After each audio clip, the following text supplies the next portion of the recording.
Welcome back everyone. Just want to talk a little bit about a simple concept of what to do with your feet when you're Olympic lifting. So typically you hear the cue to jump as high as you can when you're in your pull to get that full extension, which I think is great for a beginner. But once you move past that beginner stage and you want to advance in your lifting, you got to take a little bit more advanced approach to it. And the best description I've heard for it came from Greg Everett when he talked about it's not so much a jump as much as just picking your feet up and then putting them back down in the receiving position. So I'm going to insert a couple of clips here of me jumping, and you'll see that if I jump, when I land, I really haven't got any lower than when I started.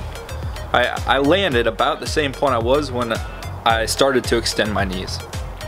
In the next clip, I'm actively pulling my knees up into my chest, which they don't actually get there, but that's what I'm thinking in my head. I'm not really jumping at all. You really won't see my head rise beyond the point where I'm standing with my toes all the way up. So what you'll see is I actually drop. I am forced to drop because when my feet come up, gravity does the rest of pulling me towards the ground. Some drills that I like to use to practice this in particular is the snatch balance or drop snatch.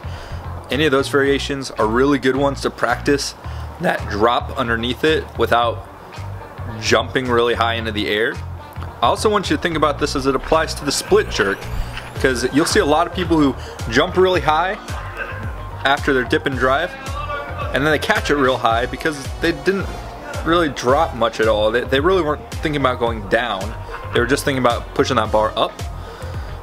Whereas if you are thinking from the beginning that I'm gonna dip, drive, and then shoot underneath this bar as quick as I can, you're really just gonna pick up your feet and place them in your split jerk that much faster.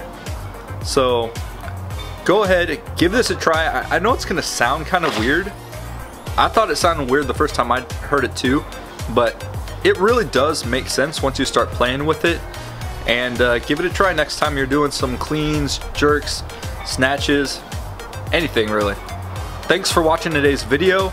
If you haven't subscribed to this channel yet, please do so down below and give this video a big thumbs up. Really helps the channel. And let me know what other types of technique videos or informational videos or just fun videos that you'd like to see on this channel. I'm always looking for great ideas for more content.